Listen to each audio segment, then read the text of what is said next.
but I think we all know, at least folks who are following me, who have followed me for a bit, know who my number one is in this draft. And there are very few players that I get so excited about that I don't want to say fantasize about being on my team, but I kind of fantasize about him being on the Los Angeles Chargers, Jake.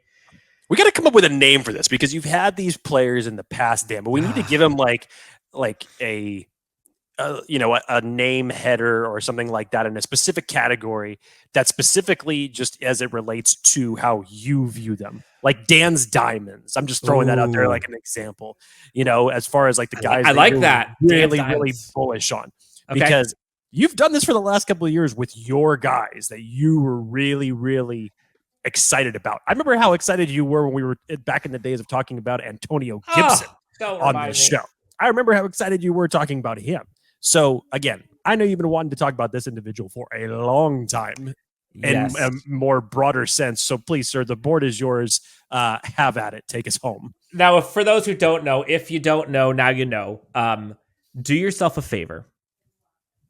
Nathaniel Tank Dell, in my eyes, is the best fit for the Los Angeles Chargers wide receiving room. In my eyes, I think he transforms this offense more than any other receiver single-handedly in this draft. I'm not stuttering. Tank Dell is my guy, has been my guy for at least a month and a half now. And folks have talked about, he might be a third-round guy. He might be a fourth-round guy. And then as the weeks have come by, as the Senior Bowl has crept up, all of a sudden, Tank Dell's starting to climb leaderboards, starting to climb those rankings. And folks are now like, oh my gosh, Tank Dell, he's busting people's ankles, doing all kinds of stuff. Yeah. Jake, 5'10", 165. I'm going to get this out of the way first. Is he the biggest guy? No. I think his 165 frame is probably the biggest detractor. If he's 2 inches heavier, 2 inches taller, 20 pounds heavier, top 5 pick. Easy. Size be damned, though. But if he can get to 170, 175 or so, I'm rolling with him. Jake, find me, for as much as he lacks size, like at some point, you're just like, this kid is just a great player. He is just a great player. And a lot of times you see like people, I think it was Trevor Sikkema who talked on one of his recent episodes about like, you don't want to bet on outliers. But if I was to bet on one for the Chargers specifically, it's this guy. Jake, in 2 seasons, Tank Dell has 198 receptions, 2,728 yards, 29 touchdowns in the past 2 seasons. This past season alone, 109 receptions, almost 1,400 yards, 18 touchdowns, 17 of them as a receiver, most in college football. Has a special teams punt return to boot for a touchdown. Jake, he had 10 consecutive touchdowns in 10 consecutive games with a touchdown at the University of Houston.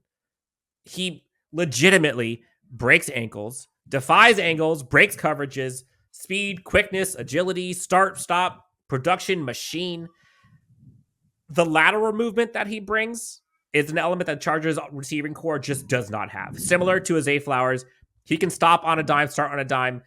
The joystick, in my eyes, with him is on a whole nother gear than anyone else in this class. And then you combine the start-stop with how fast he can get out of there. If you're a DB and you don't get your hands on him at the beginning, and you're trying to catch him, never happening. Jake, at the Senior Bowl, everyone talked about like how he balled out, stand out there. He had a 90.4 grade at a Senior Bowl, which was almost 13 points higher than the next highest receiver at the Senior Bowl. Like a man amongst boys, if you will, at the Senior Bowl as a wide receiver. Sure, smaller window. Sure, smaller frame. ID gaff when you have a quarterback like Justin Herbert and an offensive coordinator like Kellen Moore. Give me creativity. Give me Tank Dell in space. Give me Tank Dell running 60 yards down the field and Justin Herbert throwing bombs like you saw with Tyron Johnson a couple years ago.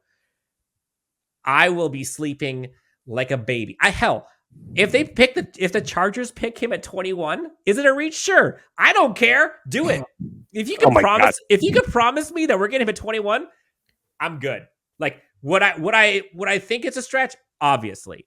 But would I rather guarantee I'm getting Tank Dell and then figure out, tight end 2, 3, 4, 5, whatever it is in round 2? If someone told me I can guarantee that, yes, please. Because the chances of you getting him in round 2 in your pick, much lower than round 1, obviously. Now, look, is he going to go at 21? No, I don't think he's going to. Obviously. Hey, go start walking back off that balloon you just blew up a little bit. I'm just saying I would be okay with it. I genuinely think he is a end of round 1 talent. And I've thought that for weeks now.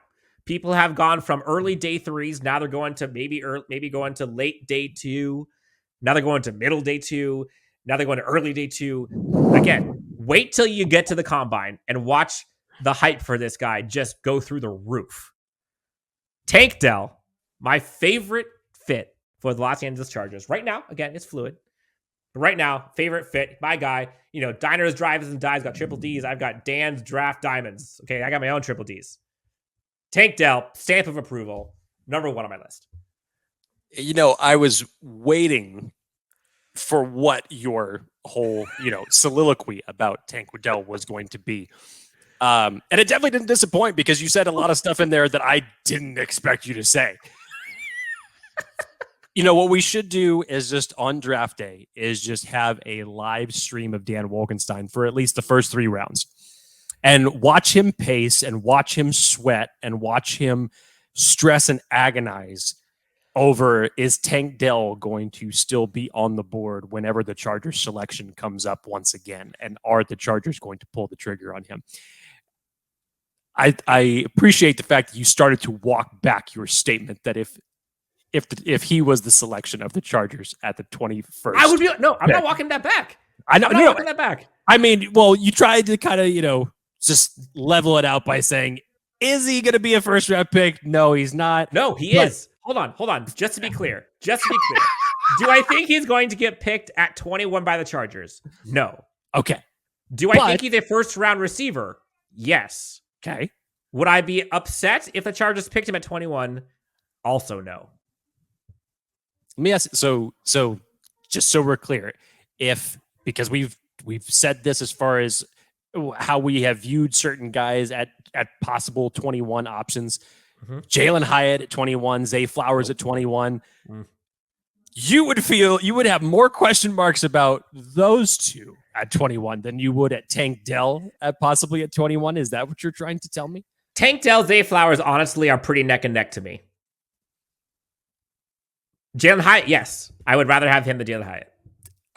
We so need to set up like a camera for you to watch. It's either going to be incredible. Honestly, it's probably going to be incredible TV regardless, but it's going to be either like a horror movie or like a rom-com. And I am not poo-pooing anything from Tank Dell. I love Tank Dell's tape. And as an addition to this Chargers offense, I think it would be fantastic. But like I said, I was waiting for what type of rant you were going to go on because Tank Dell was your guy. And thankfully, Dan, you put a smile on my face for a very funny reason today. So I really appreciate how much you stood by your conviction for your guy, Tank Dell.